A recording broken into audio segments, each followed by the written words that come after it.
ऐसी वीडियो रोज देखने के लिए आप मेरी वीडियो को लाइक करें, इस पे कमेंट करें और अपने दोस्तों के साथ शेयर करें। और हाँ, अगर आप इस चैनल पे नए हैं तो इसे सब्सक्राइब करना ना भूलें। करण गुलेरिया की बातों से साफ जाहिर था कि अनिका ने उन्हें बता दिया था कि अनिका ही उनकी बायोलॉजिकल बेटी थी। मयूर और आकाश समझ नहीं पा रहे थे कि इतनी बड़ी खुशखबरी जानने के बावजूद करण गुलेरिया को जीने की चाहत क्यों नहीं हो रही थी। करण गुलेरिया के पास खड़ी अनिका ने धीमी आवाज में करण गुलेरिया से पूछा, इतने सालों बाद मेरी जिंदगी की सबसे बड़ी हकीकत मुझे पता चली है। मुझे मेरे पिता मिल गए, मगर शायद आपके लिए इतनी बड़ी खुशखबरी नहीं है। ये खबर जानने के बावजूद आपको जीने का कोई मकसद नजर नहीं आ रहा है। अनिका की बात सुनने के बाद करण गुलेरिया ने अपने शरीर की पूरी ताकत लगाते हुए अपने कांपते हुए हाथों से अनिका का हाथ पकड़ा और कहा, मुझे गलत मत समझना, मगर मुझे अभी जाना होगा। ये बहुत जरूरी है। हाँ, मुझे इस बात की खुशी है कि तुम मेरी ही औलाद हो।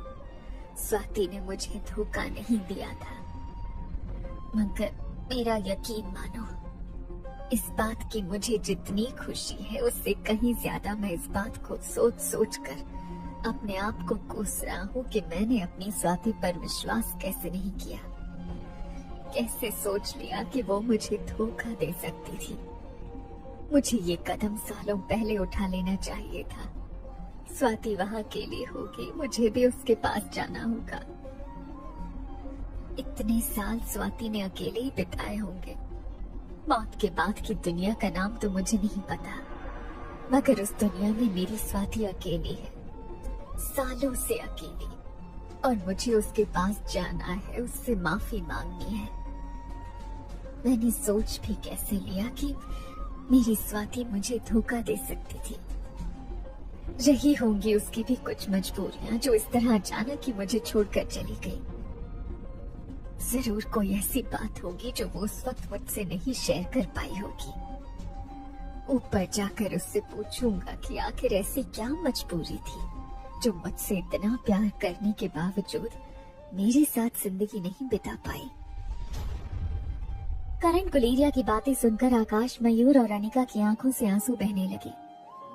आकाश घुटनों के बल करण गुलेरिया के बिल्कुल पास बैठ गया और उनकी छाती पर हाथ रखकर कहने लगा, करण अंकल, अनिका आपकी बेटी है, आप ही को उसे संभालना है।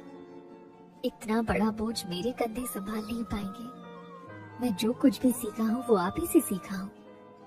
अगर आप चले जाएंगे तो मैं ये सब कुछ अकेले संभाल नहीं पाऊंगा।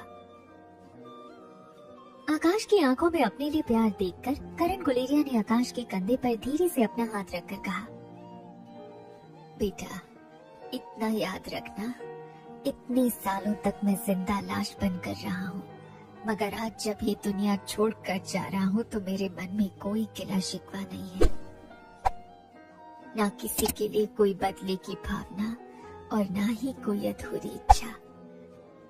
इतनी बड़ी खुशखबरी सुनकर जा रहा हूँ, इससे अच्छा मेरी जिंदगी का अंत हो ही नहीं सकता था। अनिका की आंखों से लगातार आंसू बहने लगे थे। अनिका नहीं जानती थी कि जब वो ये खबर करण गुलेरिया को सुनाएगी कि वो उनकी बायोलॉजिकल औलाद थी, तो कहीं ना कहीं ये खुशखबर ये करण अंकल की जिंदगी के अंत का कारण बन जाएगी। आज इतने सालों बाद अनिका की मुलाकात अपने पापा से हुई थी, मगर बहुत जल्द अनिका और उसके पापा के बीच जिंदगी और मौत की एक बहुत बड़ी दीवार खड़ी होने वाली थी। अनिका ऐसा नहीं होने दे सकती थी। जिस पापा के प्यार के लिए अनिका बचपन से लेकर अब तक तरसती रही, उस पापा का साया अनिका के माथे पर पड़ते ही वो छिनते हुए नहीं देख सकती थी। मयूर और आकाश की आंखों से भी लगातार आंसू गिर रहे थे। मयूर और आकाश ने बचपन से ही द मोस्ट पावरफुल करण गुलेरिया के किस्से सुने थे, मगर आज उनकी जिंदगी का सबसे बड़ा आइडल बिस्तर पर पड़ा जिंदगी की आखिरी सांसें गिन रहा था।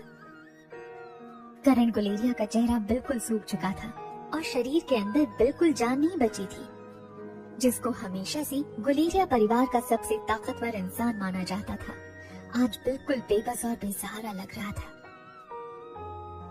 मयूर और आकाश चाहकर भी करण गुलेरिया की मदद नहीं कर पा रहे थे। वो ये नहीं समझ पा रहे थे कि किस तरह से वो करण गुलेरिया के अंदर जीने की चाहत जगाए।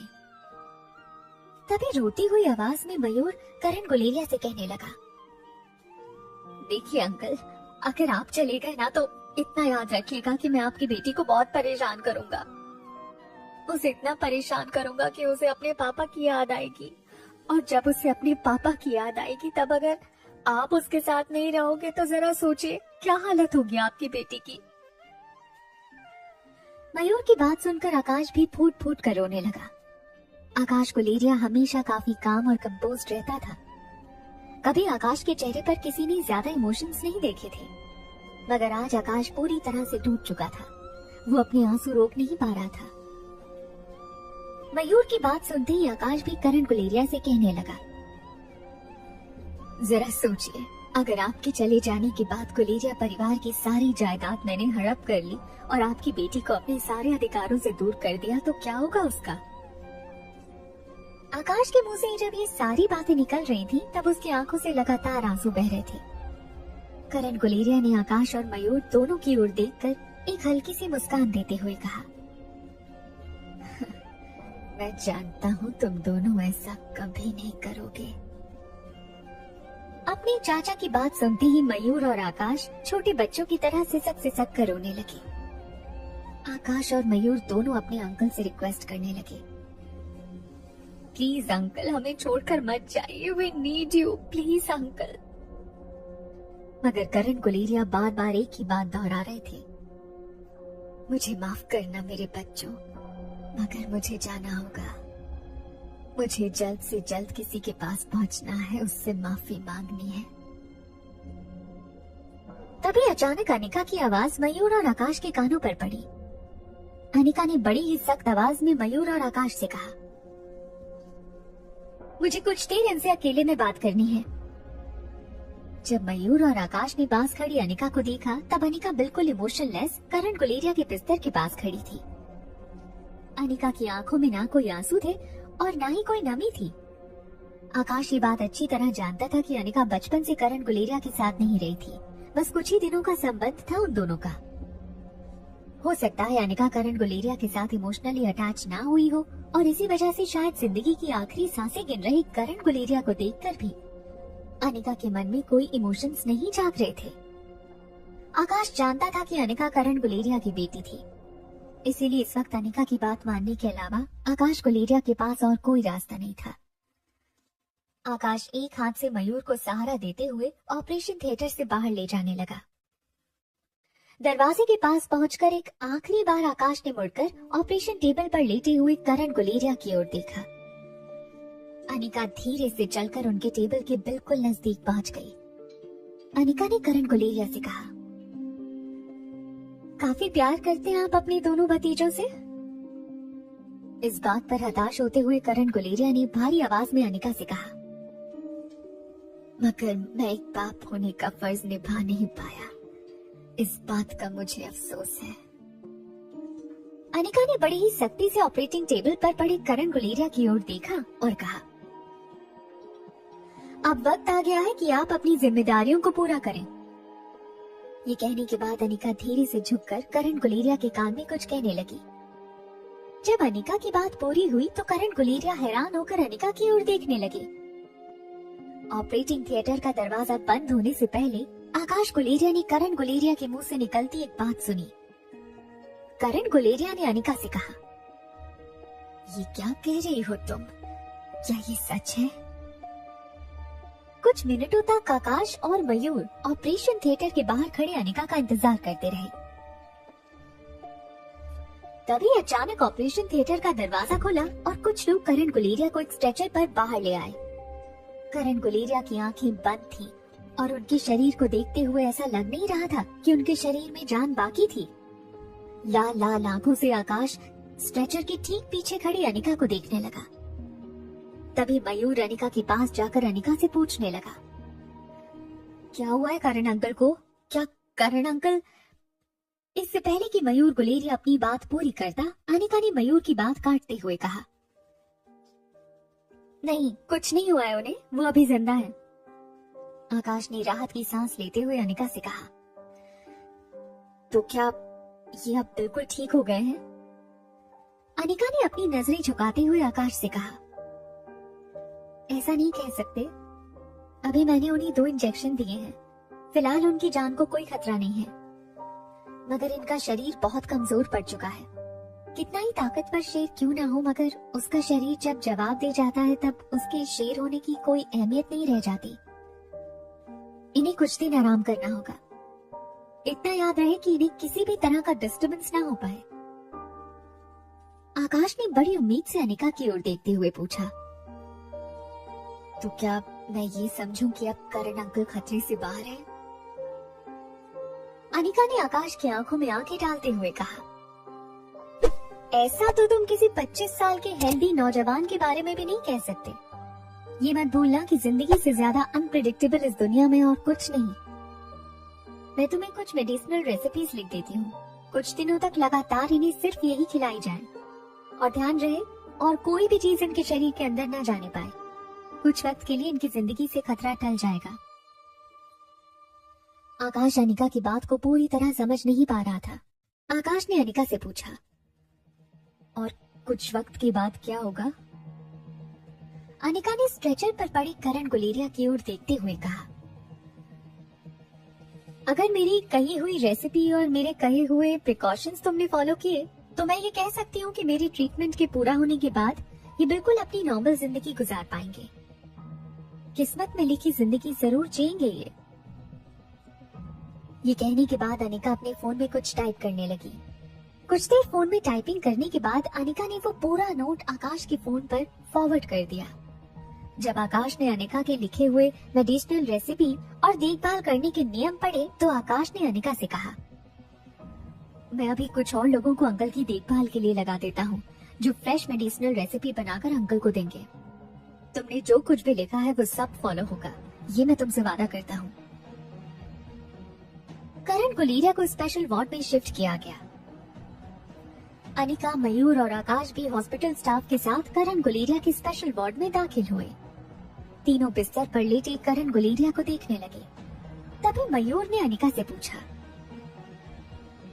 क्या तुम यहीं पर रहकर इनकी देखरेख नहीं कर पाओगी? अनिका ने बिना मयूर को देखे बड़ी सख्ती से जवाब देते हुए कहा, लोगों की देखभाल करना मुझे नहीं आता। ये कहकर अनिका करण गुलेरिया की वार्ड से बाहर जाने लगी। आकाश ने जा रही अनिका को रोकते हुए पूछा, कहाँ जा रही हो तुम? कुछ देर तो रुक जाओ। अभी अभी अंकल को स्पेशल वार्ड में शिफ्ट किया गया है। कुछ देर अगर तुम उन पर नजर रखती तो अच्छा होता। आकाश के सवाल पर अनिका ने बिना मुड़े ही अपनी पीठ दिखाते हुए आकाश की बात का जवाब देते हुए कहा, मैंने उनकी सारी रिपोर्ट्स पर नजर डाल ली है। Right now his condition is quite stable. मुझे अभी बूढ़े बाबा को देखने जाना होगा। ऑपरेशन के बाद उनकी कंडीशन पर भी नजर बनाए रखना बहुत जरूरी है। अनिका की बात भी ठीक थी। ऑपरेशन होने के बाद गुलेरिया परिवार में जो कुछ भी हुआ था, लोगों का ध्यान बूढ़े बाबा से पूरी तरह हट गया था। मगर अनिका रोज हॉस्पिटल स्टाफ के साथ कांटेक्ट बनाकर बूढ़े बाबा की कंडीशन के बारे में जानकारी लिया करती थी।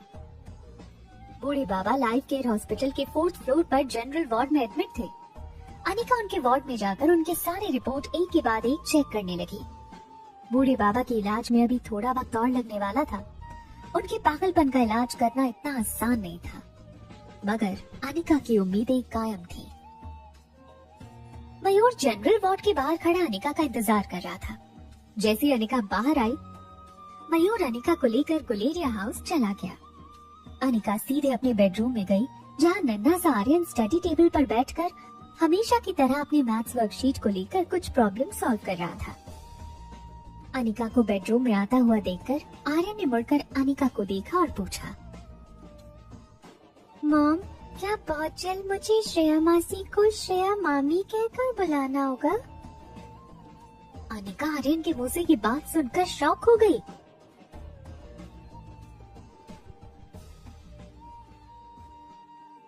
हम आपके लिए इतना मेहनत करते हैं और सबसे पहले आप तक आपका फेवरेट एपिसोड अपलोड करते हैं, फिर भी आप फॉलो नहीं करते हो। अगर आप हमें फॉलो करते हो तो हमें भी बहुत ज्यादा मजा आएगा। जैसे कि आपको एपिसोड सुनने में मजा आता है, प्लीज फॉलो कर लो। आर्यन की बात सुनकर अनिका हैरान रह गई। अनिका समझ नहीं पा रही थी कि आखिर श्रेया और आकाश का कॉम्प्लिकेटेड रिलेशनशिप अब बच्चों की नजर में कैसे चढ़ गया था। मुस्कुराते हुए अनिका ने आर्यन से पूछा,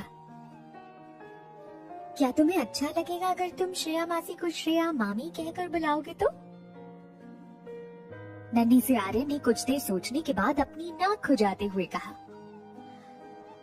हाँ, अगर ऐसा हुआ तो मुझे अच्छा लगेगा, क्योंकि श्रेया मासी पिंकी का अच्छा ख्याल रख पाएंगी। आर्यन की बात सुनकर अनिका के चेहरे की स्माइल बढ़ने लगी। अनिका ने आर्यन से पूछा, तो क्या तुम ये कहना चाहते हो कि पिंकी की मम्मा उसका ख्याल नहीं रखती? इस सवाल पर आर्यन ने अपना सिर झुका दिया। आर्यन की रिएक्शन देखकर अनिका समझ गई थी कि मामला थोड़ा सीरियस था। कुछ देर बाद अपनी नजरें उठाते हुए आर्यन ने अनिका की ओर देखकर कहा,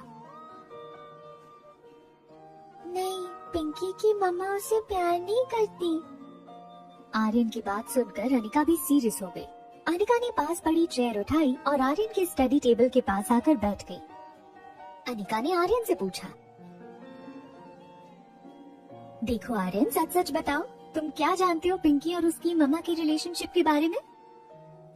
इस बार अनिका का सवाल सुनकर आर्यन के चेहरे पर कंफ्यूजन दिखने लगी। आर्यन खुद नहीं समझ पा रहा था कि जो कुछ भी पिंकी और पिंकी के मम्मा के रिलेशनशिप के बारे में वो सोच रहा था, वो सब सच था या ये सिर्फ उसके मन का कोई ख्याल था।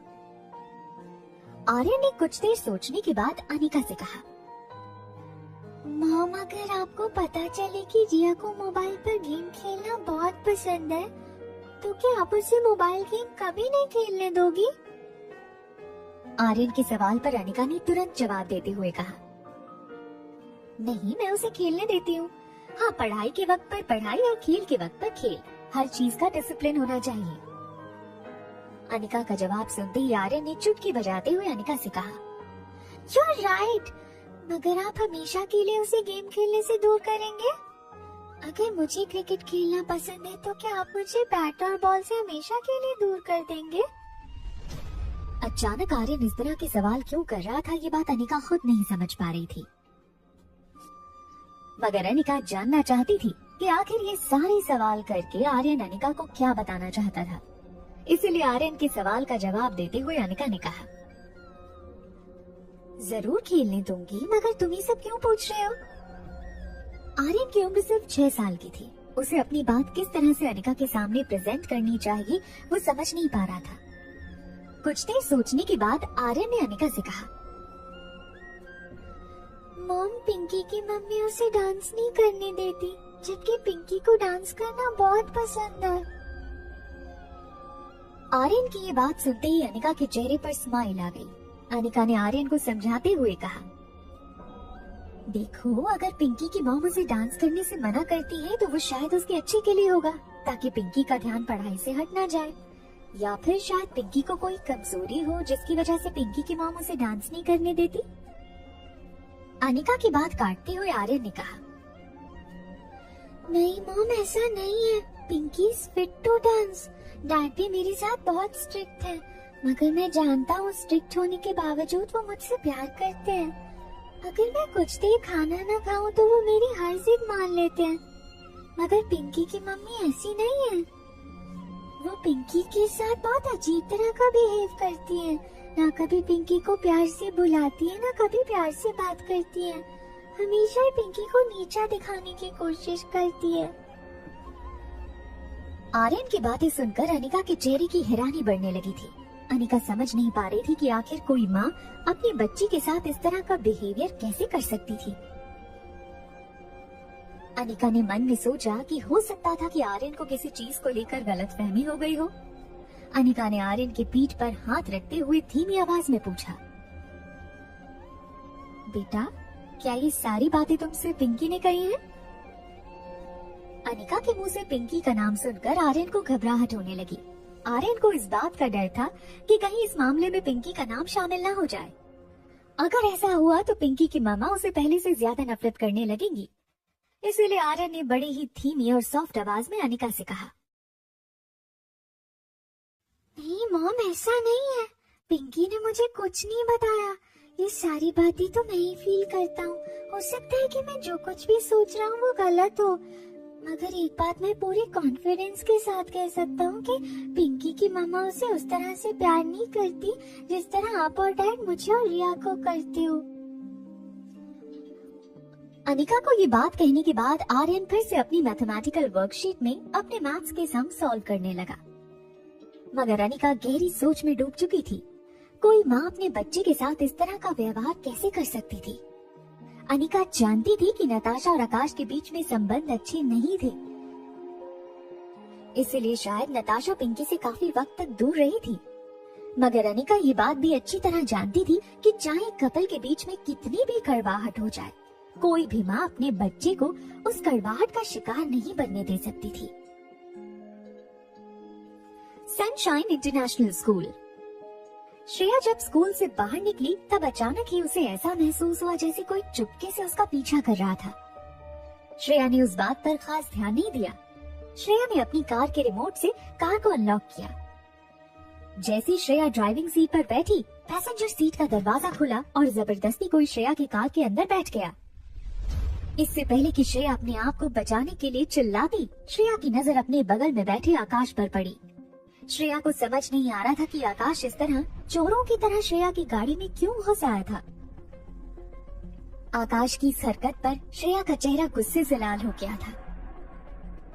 श्रेया ने बड़ी ही सख्त आवाज में अपने एक हाथ से आकाश को बाहर का रास्ता दिखाते हुए कहा,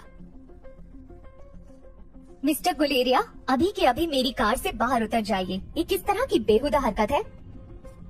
श्रेया की आवाज को दबाते हुए आकाश ने भी ऊंची आवाज में श्रेया से कहा, देखो, अभी तक तुमने मेरी बेशर्मी देखी नहीं है। आकाश की बात पर नाराज होते हुए श्रेया ने आकाश से कहा, आप होते कौन है इस तरह से मुझसे बात करने वाले?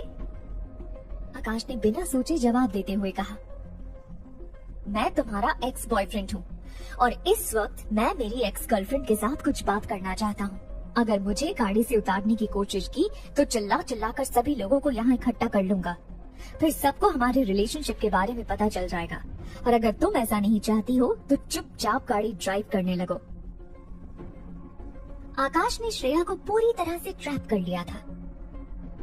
श्रेया सनशाइन इंटरनेशनल स्कूल में एक टेम्पररी टीचर थी और स्कूल के बच्चों और उनके पेरेंट्स के सामने इस तरह का तमाशा खड़ा करना नहीं चाहती थी। इसलिए श्रेया के पास आकाश की बात मानने के अलावा और कोई चॉइस नहीं थी। गुस्से से तिल मिलाए श्रेया ने गाड़ी का गियर बदला और तेजी से ड्राइव करके स्कूल के गेट से आगे चली गई। कार जब हाईवे पर पहुंची तब श्रेया ने कार चलाते हुए आकाश की ओर देखा और अपने दोनों होंठ दबाते हुए गुस्से से पूछा, क्या चाहते हैं आप मिस्टर गुलेरिया? इस तरह से मेरी गाड़ी में घुस आना और जबरदस्ती मुझे किडनैप करने का क्या मतलब है? आकाश कुछ देर तक खिड़की से बाहर देखता रहा। आकाश की खामोशी से श्रेया को और ज्यादा इरिटेशन होने लगी थी। इस बार श्रेया ने अपनी आवाज ऊंची करते हुए आकाश से पूछा, मिस्टर गुलेरिया, क्या आप मुझे बता सकते हैं कि क्या तकलीफ हो रही है आपको? आकाश ने सीधे श्रेया की आंखों में आंखें डालते हुए कहा, तुम्हारी यादें तकलीफ देती हैं मुझे। आकाश की बात सुनकर अचानक ही श्रेया का गुस्सा ठंडा हो गया। श्रेया फिर से हाईवे की ओर देखकर कार चलाने लगी। तभी अचानक आकाश ने श्रेया से पूछा, कल तुम बहुत गुस्सा हो गई थी मुझ पर। शाम को जब तुमसे मिला था तब तुम बेशक मुझसे बात नहीं कर रही थी, मगर तुम्हारे चेहरे पर गुस्सा नहीं था। मगर नताशा की पोस्ट देखने के बाद तुम अपने गुस्से पर काबू नहीं रख पाई। क्या तुम्हें जलन महसूस हो रही थी? आकाश का ताना सुनकर नताशा ने कुछ सेकंड के लिए अपनी आंखें बंद कर ली, मगर वो जानती थी कि उसे ड्राइविंग पर अपना फोकस बनाए रखना था। कुछ देर तक श्रेया खामोश कार ड्राइव करती रही। फिर अचानक ही अपनी चुप्पी तोड़ते हुए श्रेया ने आकाश से कहा, हाँ, मुझे जलन हो रही थी, बहुत जलन हो रही थी मुझे। अब तो तुम खुश हो ना? श्रेया का जवाब सुनकर आकाश भी हैरानी से श्रेया की ओर देखने लगा। अगले कुछ मिनट तक श्रेया चुपचाप तेजी से कार चलाने लगी। न आकाश ने श्रेया से कुछ पूछा और न ही श्रेया ने आकाश से कोई बात की। देखते ही देखते श्रेया की कार श्रेया के विला के अंदर दाखिल हुई। जब कार श्रेया के बंगले के बाहर रुकी तब कार रोककर श्रेया ने अपना सर स्टीयरिंग व्हील पर रख दिया। श्रेया सिसक सिसक कर रोने लगी थी। आकाश जानता था कि श्रेया काफी स्ट्रॉन्ग लड़की थी। मुश्किल से मुश्किल सिचुएशन में भी श्रेया की आंखों से आंसू नहीं निकलते थे, मगर आज श्रेया को देखकर ऐसा लग रहा था जैसे बरसों के रुके हुए श्रेया के आंसू एक साथ बहने लगे थे। रोती हुई आवाज में श्रेया आकाश से कहने लगी, अब तो तुम खुश हो ना ये जानकर कि तुम्हारे बच्ची की माँ के साथ तुम्हारी हैप्पी फैमिली देखकर मुझे जलन हो रही थी, मगर तुम्हें शर्म नहीं आती? तुम्हारी एक मंगेतर है, तुम्हारी मंगेतर के साथ एक छोटी सी प्यारी सी बेटी है, मगर फिर भी तुम इस तरह मेरा पीछा कर रहे हो। आखिर चाहते क्या हो तुम मुझसे? क्या तुम ये देखना चाहते हो कि मैं तुम्हारे पैरों में गिरी हुई एक ऐसी चीज हूँ जिसे तुम जब चाहे उठाकर इस्तेमाल कर लो और जब चाहे फिर से अपने पैरों के पास फेंक दो? तो ठीक है, वही समझ लो। गलती सब मेरी है। इतने सालों से मैं तुम्हें बुला नहीं पाई, ये मेरी सबसे बड़ी गलती है। श्रेया और आकाश का रिलेशनशिप टूटने के बाद श्रेया को कई लड़कों के प्रपोजल आए थे, मगर श्रेया इतने सालों में भी आकाश को भूल नहीं पाई थी। कहीं ना कहीं वो आकाश से जितनी नफरत करती थी उससे कहीं ज्यादा उसके दिल में आकाश के लिए प्यार छुपा था। आज वो प्यार आंसू बनकर श्रेया की आंखों से बहने लगा था। श्रेया स्टीयरिंग व्हील पर अपना सर रखकर फूट फूट कर रोने लगी। तभी आकाश ने श्रेया के कंधे पर अपना एक हाथ रखा। आकाश का स्पर्श होते ही श्रेया के शरीर में जैसे बिजली सी दौड़ गई। श्रेया ने आकाश का हाथ झटकते हुए कार का दरवाजा खोला। श्रेया कार से बाहर निकलकर अपने घर के अंदर जाने लगी। तभी कार से उतरकर आकाश भी दौड़कर श्रेया का पीछा करने लगा। इससे पहले कि श्रेया दरवाजा खोलकर अंदर जाती, आकाश ने श्रेया का रास्ता रोक लिया। श्रेया ने आकाश को पीछे धकेलते हुए कहा, मिस्टर गुलेरिया, क्या समझ रहे हैं आप मुझे? मैं जानती हूँ कि आपके मन में मेरे लिए कोई खास इज्जत नहीं है। आप मुझे बस एक बाजारू लड़की समझते हैं। आपकी एक मंगेतर होने के बावजूद आप यहाँ मेरे पास क्यों आए हैं? क्या समझते हैं आप मुझे? ये जानते हुए भी कि आपकी एक फैमिली है, मैं आपके साथ रिश्ता बनाने के लिए राजी हो जाऊंगी? कितनी गिरी हुई सोच है आपकी, और कितना गिरा हुआ आप मुझे समझते हैं। मिस्टर गुलेरिया, मैंने कभी सपने में भी नहीं सोचा था कि जिस लड़के से मैंने अपनी जान से भी ज्यादा प्यार किया था वो मेरे बारे में ऐसी घटिया सोच रखता है। इससे पहले कि श्रेया आगे आकाश से कुछ कहती, आकाश ने जोर से श्रेया को अपनी बाहों में भर लिया। आकाश ने श्रेया को इतनी जोर से हक किया था कि श्रेया को ऐसा लग रहा था जैसे आकाश और श्रेया के बीच से हवा के गुजरने की भी जगह नहीं बची थी। श्रेया ने अपने शरीर की पूरी ताकत लगाकर आकाश को अपने आप से अलग करने की कोशिश की, मगर आकाश ने श्रेया को कसकर अपनी बाहों में पकड़ रखा था। अपने आप को छुड़ाने की कोशिश करते हुए श्रेया ने आकाश से कहा, मिस्टर गुलेरिया, अभी के अभी मुझे छोड़िए, वरना मैं अभी इसी वक्त पुलिस को यहाँ बुला लूंगी। जब श्रेया ने देखा कि पुलिस की धमकी के बावजूद आकाश श्रेया को नहीं छोड़ रहा था, तब श्रेया ने अपने फोन में पुलिस का नंबर डायल करना शुरू किया। इससे पहले कि श्रेया पुलिस को कॉल लगा दी, आकाश ने धीमी आवाज में श्रेया के कानों के पास कहा, करण अंकल बहुत सीरियस है, उनके पास वक्त बहुत कम है। श्रेया अच्छी तरह से जानती थी कि आकाश करण गुलेरिया की कितनी इज्जत करता था और वो अपने करण अंकल से कितना क्लोज था। पुलिस को कॉल लगा रही श्रेया ने अपनी उंगलियों को रोक लिया। कुछ देर तक आकाश ने श्रेया को कसकर अपनी बाहों में पकड़ रखा था। करण गुलेरिया की हेल्थ कंडीशन के बारे में सुनने के बाद श्रेया ने आकाश को अपने से दूर करना कुछ देर के लिए छोड़ दिया था। कुछ देर के बाद आकाश ने एक लंबी सांस छोड़ते हुए श्रेया से कहा, करण अंकल ने पूरी जिंदगी सिर्फ अनिका की माँ से प्यार किया। आज जब उन्हें पता चला कि अनिका ही उनकी बायोलॉजिकल बेटी है, तब जानती है उन्होंने क्या कहा? उन्हें अपनी स्वाति के पास जाना है। जिस मौत ने करण अंकल और उनके प्यार को जुदा कर रखा है, करण अंकल उस मौत को गले लगाकर अपने प्यार के पास जाना चाहते हैं। मुझे जीते जी दोबारा मौका मिला है अपने प्यार को पाने का। इस बार मैं तुम्हें मेरी जिंदगी से दूर नहीं जाने दूंगा, चाहे कुछ भी हो जाए। गुलेरिया हाउस में अनिका शार लेकर अपने बेडरूम से बाहर निकली। अनिका को थोड़ी भूख लगी थी। जैसे अनिका ने अपने बेडरूम का दरवाजा खोला, अनिका ने देखा कि अनिका के बेडरूम के ठीक सामने कॉरिडोर में मयूर गुलेरिया खड़ा था। मयूर को देखकर ऐसा लग रहा था जैसे वो किसी बात को लेकर कुछ टेंशन में था। वो अपनी उंगलियों के नाखून चबा रहा था। अनिका को अपने सामने देखकर मयूर ने अपने मुंह से अपनी उंगलियां निकाली और अपनी कमर सीधी करते हुए अनिका के पास आया। परेशान मयूर को अपने सामने देखकर अनिका ने मयूर से पूछा, क्या हुआ, तुम इतनी टेंशन में क्यों लग रहे हो? मयूर ने यहाँ वहाँ देखते हुए धीमी आवाज में अनिका से पूछा, मैं जानना चाहता हूँ कि आखिर तुमने करण अंकल से ऐसा क्या कहा था जो उनके अंदर दोबारा जीने की चाहत जाग गई? वैसे तो अनिका ये बात किसी से कहना नहीं चाहती थी, मगर अनिका जानती थी कि मयूर करण गुलेरिया को काफी मानता था। अनिका ने धीमी आवाज में मयूर से कहा, मरने के बाद मेरी माँ ने एक वॉइस रिकॉर्डिंग के जरिए मुझे एक मैसेज दिया था कि मैं अपनी आइडेंटिटी लोगों से छुपा कर रखूं। अगर मैंने अपनी ताकत लोगों के सामने जाहिर की तो मेरे लिए खतरा हो सकता है। बस यही बात मैंने उनके कान में कही।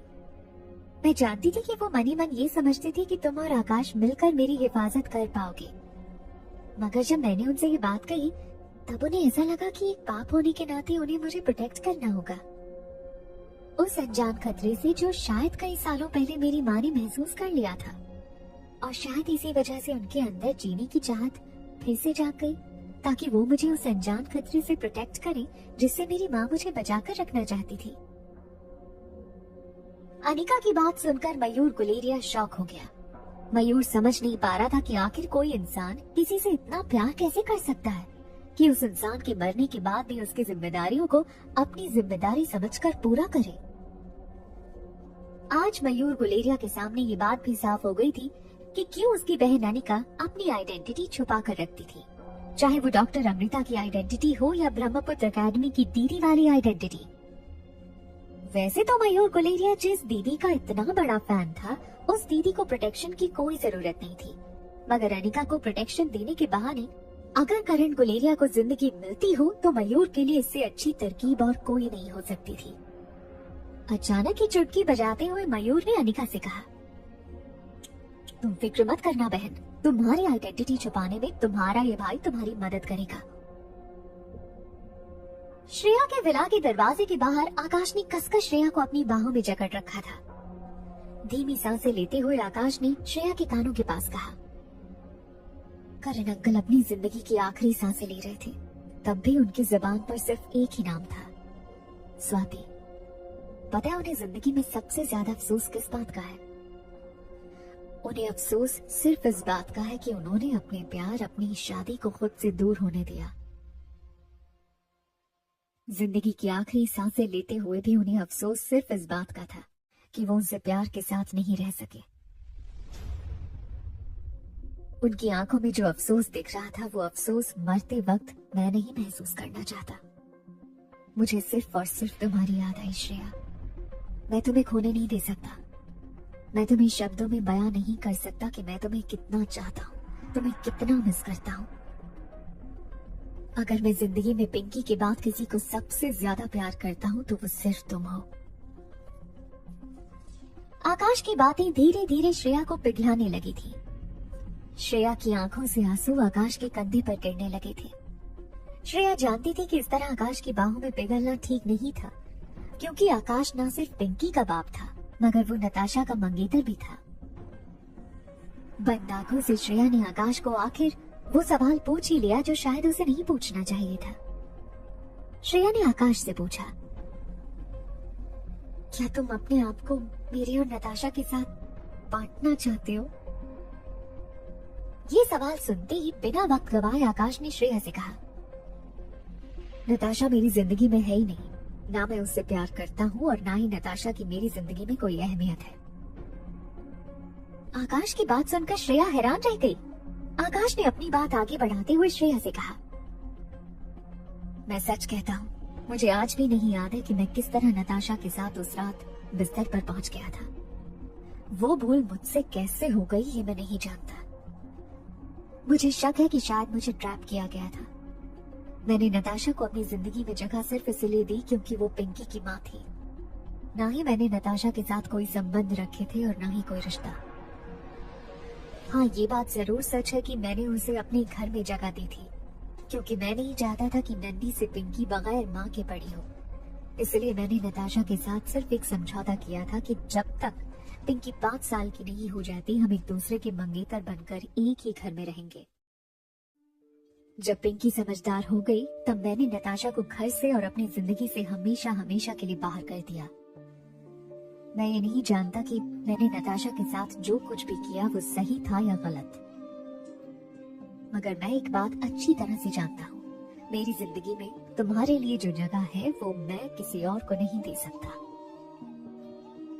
आकाश की बातें सुनने के बाद श्रेया अपने आप को रोक नहीं पा रही थी। आकाश के कंधों पर श्रेया फूट फूट कर रोने लगी। आकाश के शरीर की महक से अचानक ही श्रेया को ऐसा लगने लगा जैसे उसके किसी गहरे जख्म पर अचानक किसी ने मरहम लगा दिया था। आकाश के साथ 6 साल की जुदाई का वक्त जैसे उनके बीच में था ही नहीं। आकाश के शरीर से आती वही खुशबू, आकाश के हक करने का अंदाज, दोनों की गर्म सांसें जब एक दूसरे के साथ टकराने लगी तब श्रेया को ऐसा लगा जैसे वक्त 6 साल पीछे चला गया था। आसपास सब कुछ थम चुका था, बस श्रेया और आकाश लगातार एक दूसरे की आंखों में आंखें डालकर देखते रहे। दोनों में से किसी को इस बात का एहसास नहीं था कि वो इस वक्त कहाँ थे, उनके आसपास क्या हो रहा था। कुछ देर बाद आकाश की आंखों में आंखें डालकर श्रेया ने आकाश से पूछा, मगर नताशा ने तो कल ही तुम लोगों की तस्वीरें सोशल मीडिया अकाउंट पर डाली थी, वो तस्वीरें तो कुछ और ही बयां कर रही थी। आकाश ने श्रेया के गालों से बाल हटाते हुए श्रेया के दोनों गाल पकड़कर कहा, मेरा यकीन करो, तस्वीरें जो बोल रही थी वो सब झूठ था। कल पिंकी का बर्थडे था, इसलिए मैं नताशा के कहने पर पिंकी को उसके घर ले गया था, जहां उसने पिंकी को एक गिफ्ट दिया। उसके बाद मैं और पिंकी रेस्टोरेंट चले गए, मगर मैं ये बात नहीं जानता था कि नताशा लगातार हमारा पीछा कर रही थी। रेस्टोरेंट पहुंचने के बाद बिना मुझे इन्फॉर्म किए उसने मेरी और पिंकी की कुछ तस्वीरें खींच ली। अगर तुम उन तस्वीरों को गौर से देखोगी तो मेरा और पिंकी का ध्यान कहीं और था। नताशा का चेहरा अपने कैमरे की तरफ था। मुझे तो पता भी नहीं था कि हमारे पीछे खड़े होकर नताशा ये सब कुछ कर रही थी। ये सब उसकी एक चाल थी। मेरा यकीन करो श्रेया। श्रेया आकाश की आंखों में देखती रही। श्रेया को आकाश पर भरोसा जरूर था कि वो कभी श्रेया से झूठ नहीं बोल सकता था, मगर श्रेया एक बात और अच्छी तरह जानती थी कि नताशा ऐसी हरकतें कर सकती थी। नताशा को श्रेया बचपन से जानती थी।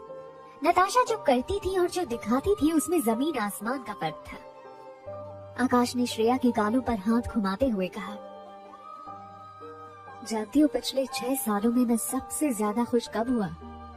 जब कार में तुमने मुझसे कहा कि नताशा की पोस्ट की हुई तस्वीरें देखने के बाद तुम्हें जलन महसूस हो रही थी। यकीन मानो पिछले 6 सालों में मुझे इतनी ज्यादा खुशी कभी नहीं हुई। जब मैंने तुम्हारे मुंह से ये बात सुनी तब मुझे यकीन हो गया कि तुम आज भी मुझसे उतना ही प्यार करती हो जितना मैं तुमसे करता हूँ। ये कहते हुए आकाश ने अपने होंठ धीरे से श्रेया के होंठों पर रख दिए। आकाश के होठों का स्पर्श होते ही श्रेया को महसूस होने लगा कि जैसे उसके अंदर कोई उसकी खोई हुई शक्ति लौटा रहा था। 6 सालों में श्रेया ने जितनी भी तकलीफें महसूस की थी, आकाश के होठों के स्पर्श ने उन सारी तकलीफों को एक साथ श्रेया की जिंदगी से दूर कर दिया था।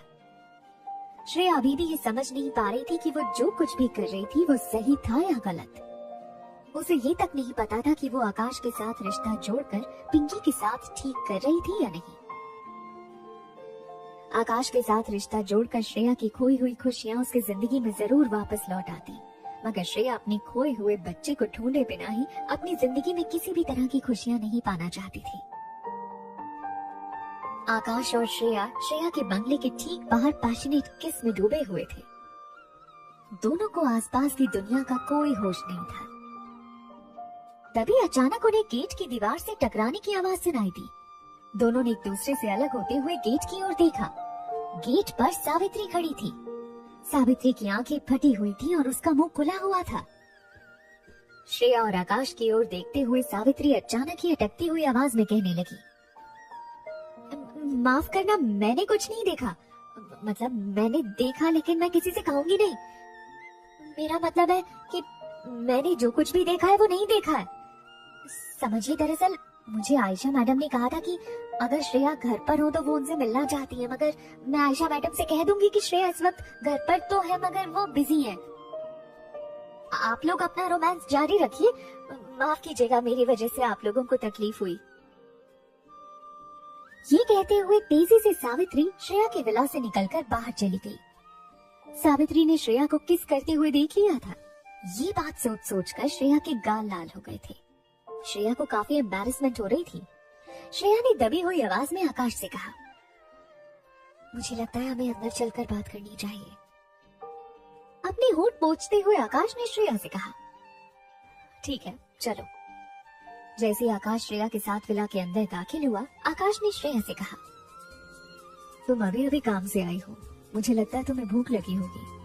बताओ आज तुम्हारे लिए क्या बनाऊं? तुम्हारे फेवरेट नूडल्स? चलो आज मैं तुम्हारे लिए नूडल्स बनाता हूँ, बिल्कुल पहले की तरह। श्रेया अभी भी अपनी शौक से बाहर नहीं आई थी। आकाश जैसे श्रेया के विला में दाखिल हुआ, ऐसा लगने लगा था जैसे अचानक ही बेजान से लगने वाले मकान के अंदर जान आ गई थी और श्रेया का मकान घर बन चुका था। आकाश तेजी से किचन के अंदर चला गया। श्रेया अपने आप को संभालते हुए ड्राइंग रूम में रखी एक चेयर पर जाकर बैठ गई। श्रेया को अभी भी यकीन नहीं हो रहा था कि ये सब कुछ एक सपना था या हकीकत में आकाश उसकी जिंदगी में वापस लौट आया था। 6 साल पहले जब आकाश श्रेया की जिंदगी से चला गया था, तब श्रेया ने ये नहीं सोचा था कि 6 साल के बाद किस्मत श्रेया को फिर उसी मोड़ पर लाकर खड़ा कर देगी जहां वो और आकाश एक दूसरे से फिर उतना ही प्यार करने लगेंगे जितना पहले करते थे। तभी अचानक श्रेया का फोन बजने लगा। जब श्रेया ने अपना कॉल रिसीव किया तो नताशा ऊंची आवाज में श्रेया से कहने लगी, ये कभी मत सोचना कि आकाश तुम्हारी जिंदगी में वापस आ जाएगा। इस वक्त आकाश मेरे साथ है। मैं और आकाश बहुत जल्द शादी करने वाले हैं। हम लोग हमारी बच्ची के साथ हमारे छोटे से परिवार में बहुत खुश हैं।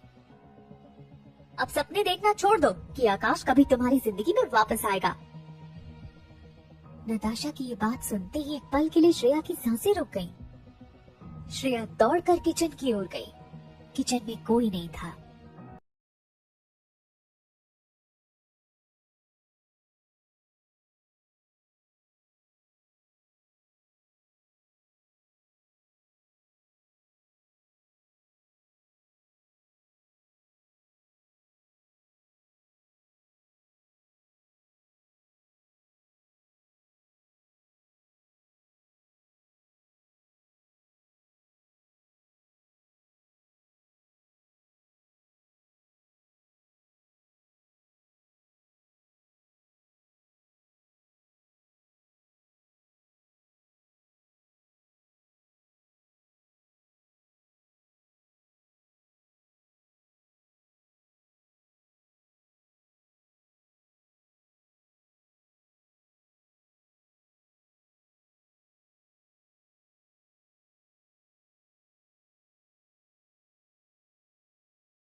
मैं हूँ, तुम कहीं नहीं।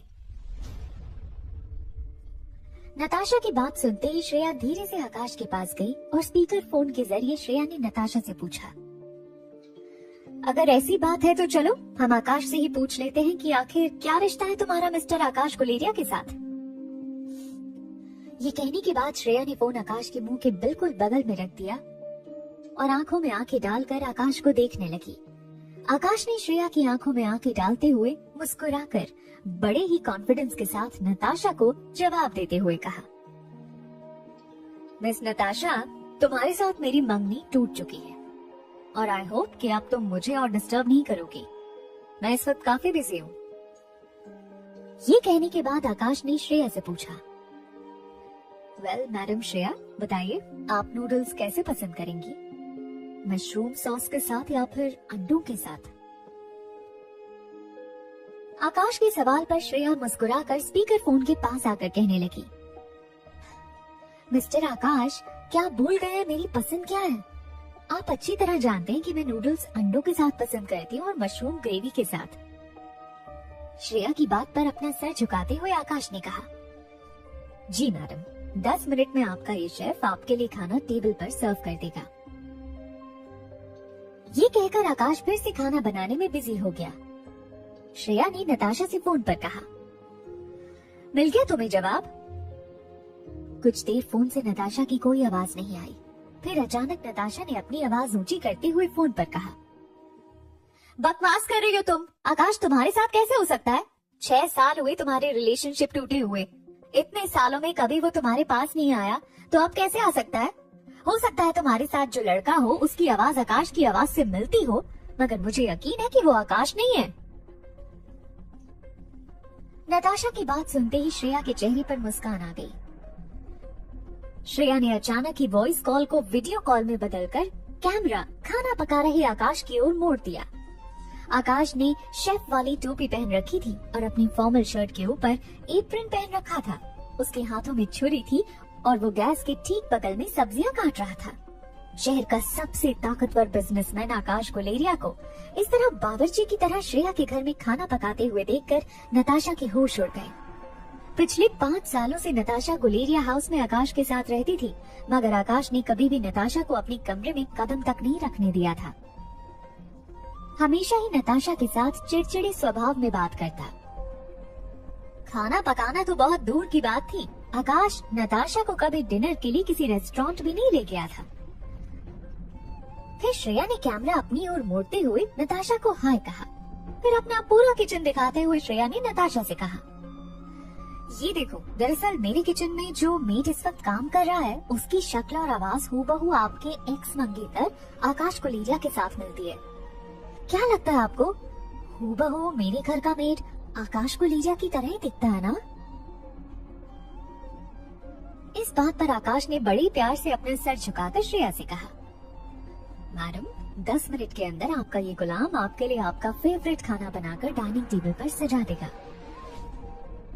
आकाश को इस तरह बात करते हुए देखकर नताशा के हाथ से फोन छूट गया। कुछ देर तक फोन की स्क्रीन पर श्रेया को नताशा के घर की सीलिंग दिखाई देने लगी थी। श्रेया समझ गई थी कि नताशा को जो शौक लगा था उससे वो इतनी जल्दी बाहर नहीं निकलने वाली थी। श्रेया ने अपना फोन डिस्कनेक्ट कर दिया। श्रेया नताशा को बचपन से जानती थी। दूसरों को दिखाने के लिए वो किस तरह झूठ का सहारा लेती थी, ये बात श्रेया बचपन से जानती थी। नताशा से हुई बात को पूरी तरह इग्नोर करते हुए श्रेया मुस्कुराकर किचन में काम कर रहे आकाश की ओर देखने लगी। आकाश ने गैस ऑन करने के बाद दरवाजे के पास खड़ी श्रेया को देखा।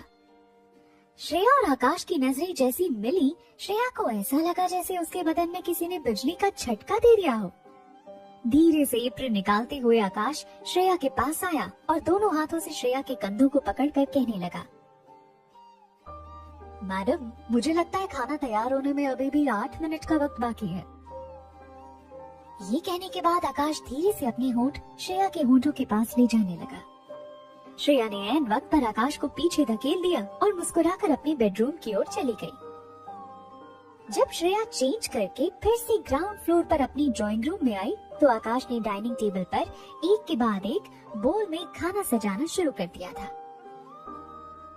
जब श्रेया ने सर्विंग बोल का ढक्कन खोला तो उसे अचानक ही वही पुरानी खुशबू महसूस हुई जो 6 साल पहले आकाश की कुकिंग से उसे महसूस होती थी।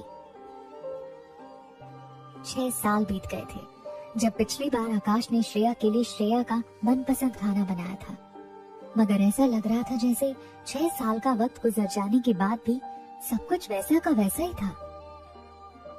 जब आकाश ने नूडल्स श्रेया के प्लेट में सर्व किए तब श्रेया गौर से आकाश की आंखों में देखने लगी। 6 साल पहले भी आकाश खाना बनाने के बाद ये जानने के लिए बड़ा एक्साइटेड रहता था कि आकाश के बनाए हुए खाने का जायका श्रेया को पसंद आया था या नहीं। आज भी आकाश उतना ही एक्साइटेड नजर आ रहा था। आकाश चाहता था कि जल्द से जल्द श्रेया उसके बनाए हुए खाने को टेस्ट करे और उसे बताए कि उसे खाना अच्छा लगा या नहीं। जब श्रेया आकाश का बनाया हुआ खाना टेस्ट करने के लिए बिल्कुल तैयार थी, तब अचानक ही निवाला मुंह में रखने से पहले श्रेया को अपने खोए हुए बच्चे की याद आई। बच्चे की याद आते ही श्रेया की तेज दिल की धड़कनें फिर से धीमी हो गईं। श्रेया के चेहरे पर अचानक ही मायूसी देखकर आकाश भी हैरान रह गया। आकाश श्रेया के बिल्कुल बगल में आकर बैठ गया। आकाश ने श्रेया के हाथ पर एक हाथ रखा और बड़ी धीमी आवाज में श्रेया से पूछा, क्या हुआ? क्या मुझसे कोई गलती हो गई? श्रेया कुछ देर यूं ही टेबल पर नजरें झुकाकर बैठी रही। कुछ देर बाद चम्मच प्लेट में रखते हुए श्रेया ने आकाश से कहा, आकाश, मैं तुमसे कुछ कहना चाहती हूँ। श्रेया के एक्सप्रेशन से आकाश समझ चुका था कि श्रेया कोई बहुत इंपॉर्टेंट बात आकाश को कहना चाहती थी। आकाश ने श्रेया को रिलैक्स करते हुए कहा, बताओ श्रेया, क्या कहना चाहती हो तुम मुझे? क्या तुम्हारी जिंदगी में और कोई आ चुका है? आकाश की ये बात पूरी होते ही श्रेया ने आकाश से कहा, कोई आ चुका था। श्रेया की ये बात सुनकर आकाश ने हैरान होकर श्रेया से पूछा, आ चुका था से क्या मतलब है तुम्हारा? क्या वो तुम्हारी जिंदगी में नहीं है? श्रेया ने मायूस होकर अपना सर झुकाते हुए आकाश से कहा, बदकिस्मती से मैं उसे खो चुकी हूँ। आकाश, दरअसल वो। श्रेया आकाश से कहना चाहती थी कि उसने जिसे अपनी जिंदगी से खो दिया था वो श्रेया और आकाश का बच्चा था, और जन्म होते ही श्रेया ने उस बच्चे को खो दिया था। मगर किसी तरह श्रेया ये बात आकाश से कह नहीं पा रही थी। आकाश ने सोचा कि हो सकता है जब आकाश ने श्रेया का साथ छोड़ दिया था, उसके बाद श्रेया की जिंदगी में कोई ऐसा आया होगा जिसने श्रेया को उस वक्त प्यार दिया होगा, मगर किसी कारण से अब वो श्रेया की जिंदगी में नहीं है। आकाश ने धीमी आवाज में श्रेया से पूछा, क्या तुम उसे भूल नहीं पा रहे हो? आकाश के इस सवाल पर श्रेया बड़ी बड़ी आंखों से आकाश की ओर देखने लगी। श्रेया ने आकाश के सवाल का जवाब देते हुए सिर्फ ना में अपना सिर हिला दिया। आखिर कैसे भूल सकती थी श्रेया अपने बच्चे को? फिर कुछ देर आकाश और श्रेया दोनों चुपचाप वहीं डाइनिंग टेबल पर बैठे रहे। अचानक ही श्रेया ने आकाश से पूछा, तुम पिंकी से कितना प्यार करते हो? अचानक ही टॉपिक बदलते हुए देखकर आकाश हैरान था, मगर आकाश इस वक्त श्रेया की हर बात का जवाब देना चाहता था। आकाश ने श्रेया से कहा, पिंकी तो मेरी जीने की वजह है, अगर वो नहीं होती तो पता नहीं मेरा क्या होता। मायूस श्रेया ने बिल्कुल दबी हुई आवाज में आकाश से पूछा, क्या सचमुच इंसान अपने बच्चों को इतना प्यार करने लगता है कि उसके लिए अपनी जिंदगी से भी ज्यादा जरूरी अपने बच्चे की खुशी बन जाती है? श्रेया की बातें सुनकर आकाश को ऐसा लगने लगा था जैसे आकाश की जिंदगी में आने के बाद श्रेया को पिंकी को भी अपनाना होगा। किसी भी लड़की के लिए सौतेले बच्चे के साथ अपनी इमोशंस बांटना मुश्किल था। आकाश ये बात अच्छी तरह जानता था, मगर आकाश ये भी जानता था कि श्रेया और जैसी नहीं थी।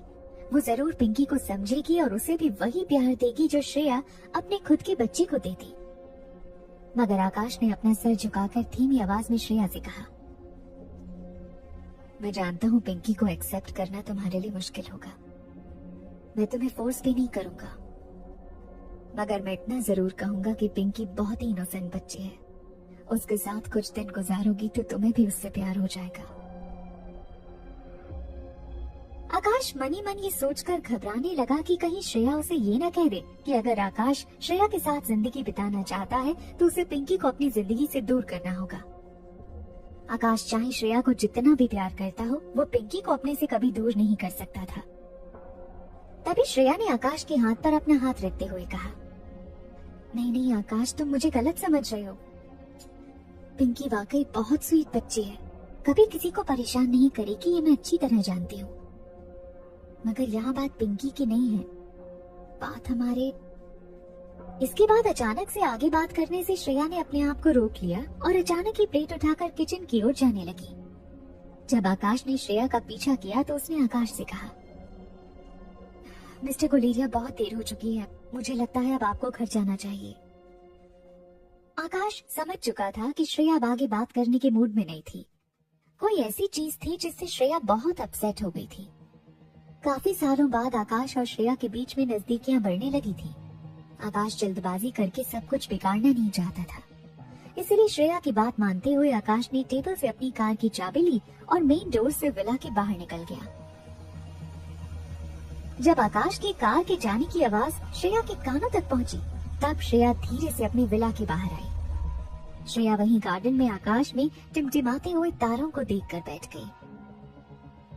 श्रेया उन तारों में अपने खोए हुए बच्चे को ढूंढने की कोशिश कर रही थी। श्रेया तो ये भी नहीं जानती थी कि उसका खोया हुआ बच्चा इस वक्त दुनिया में है भी या नहीं। श्रेया को हर वक्त यही ख्याल बार बार सताता था कि उसके बच्चे ने क्या खाया होगा, वो किस हाल में होगा, क्या उसके सर पर किसी का साया होगा या वो इसी खुले आसमान के नीचे बेबस बेसहारा इन्हीं तारों को देख रहा होगा। मित्तल हाउस में अचानक ही जोर जोर से डोरबेल बजने लगी। जब नताशा ने दरवाजा खोला तो वो ये देखकर हैरान हो गई कि आकाश कोलेरिया दरवाजे के बाहर खड़ा नताशा का इंतजार कर रहा था। नताशा आकाश को अपने दरवाजे की चौखट पर देखकर हैरान रह गई। अभी अभी कुछ देर पहले नताशा ने फोन पर श्रेया से बात की थी।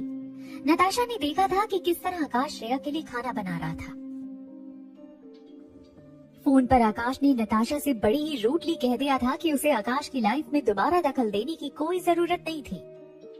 नताशा को समझ नहीं आ रहा था कि आखिर इतना कुछ कहने के बाद अब और क्या बाकी रह गया था कहने के लिए, जो आकाश पर्सनली नताशा के घर आया था।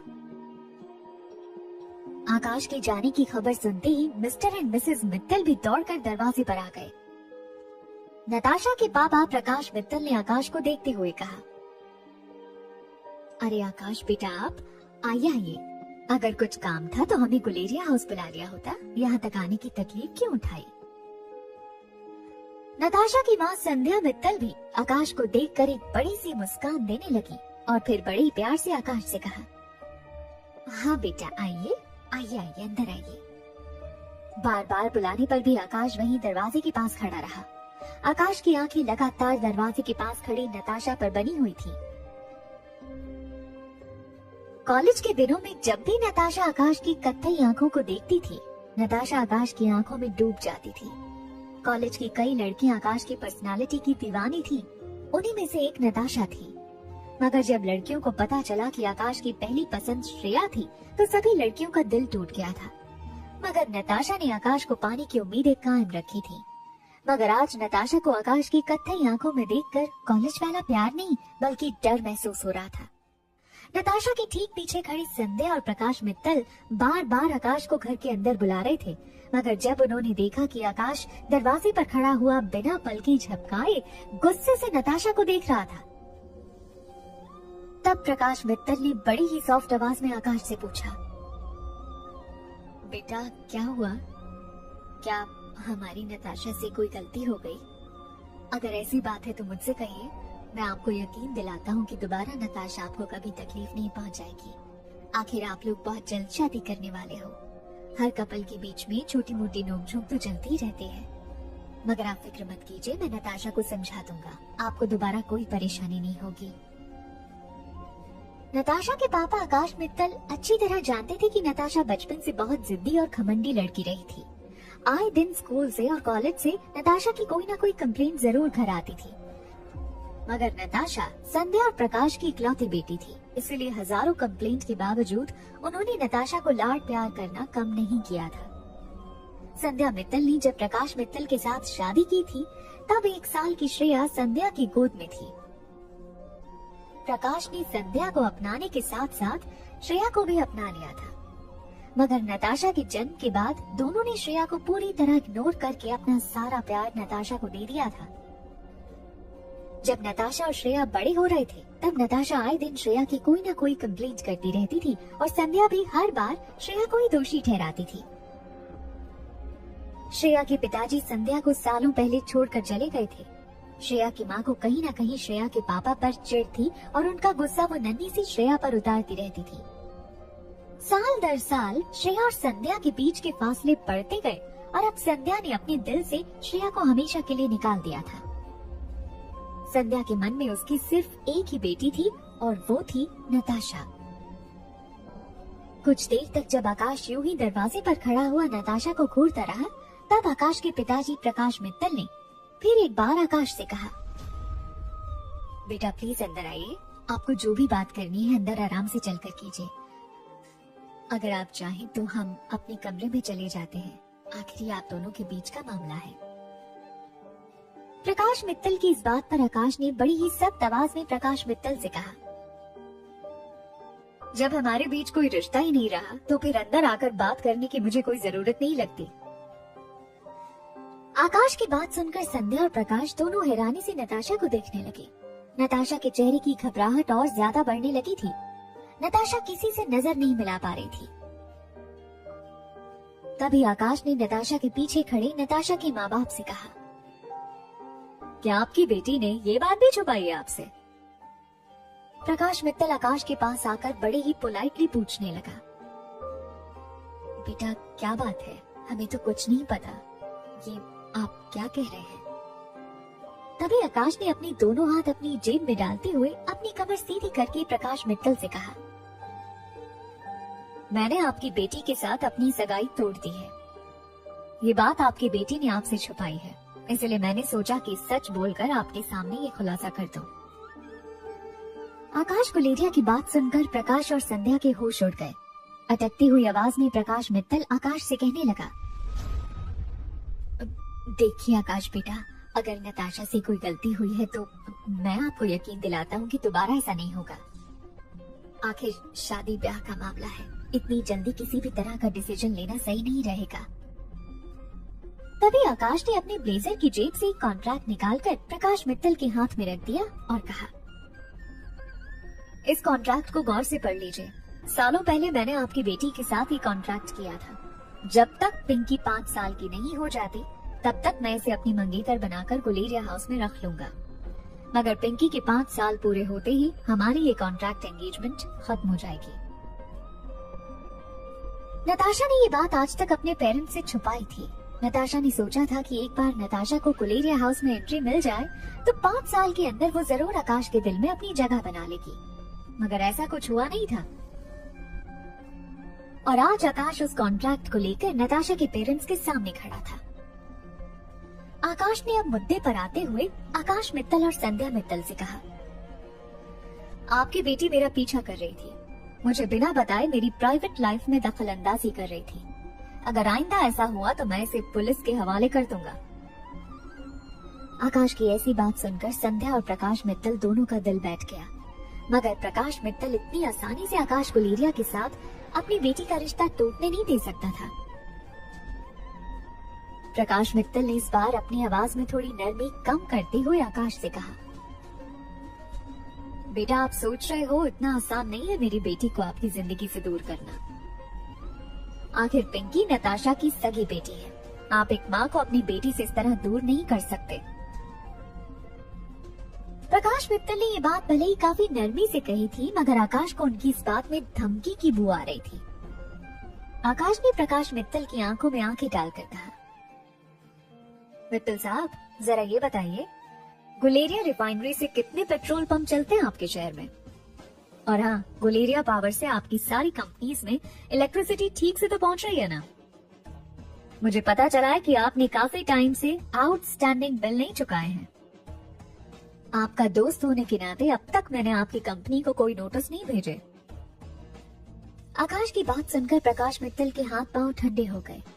प्रकाश मित्तल के कई सारे पेट्रोल पंप चलते थे दिल्ली शहर में, जिसकी सप्लाई गुलेरिया रिफाइनरी से होती थी।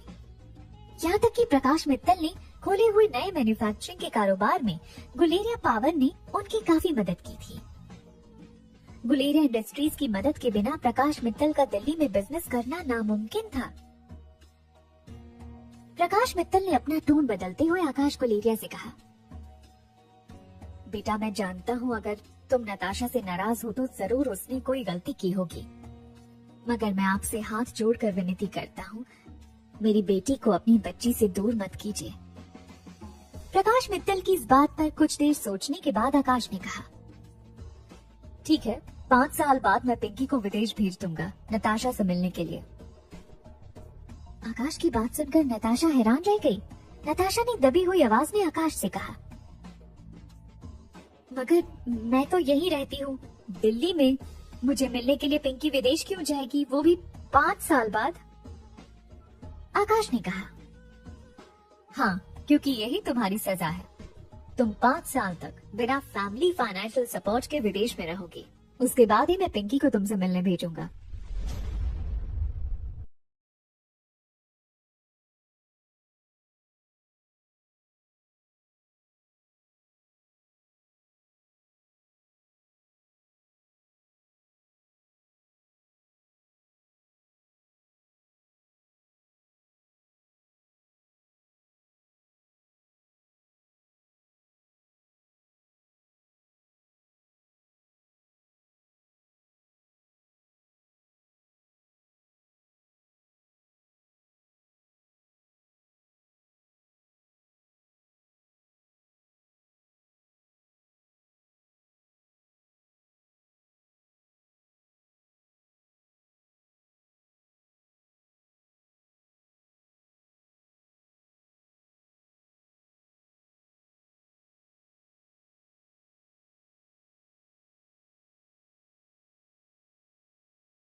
दिनों में अनिका आर्यन के बारे में जान पाई थी, और जितना भी आर्यन के बारे में रोहित ने अनिका को बताया था, आर्यन काफी रिजर्व लड़का था, जल्दी किसी के साथ दोस्ती करने वालों में से नहीं था।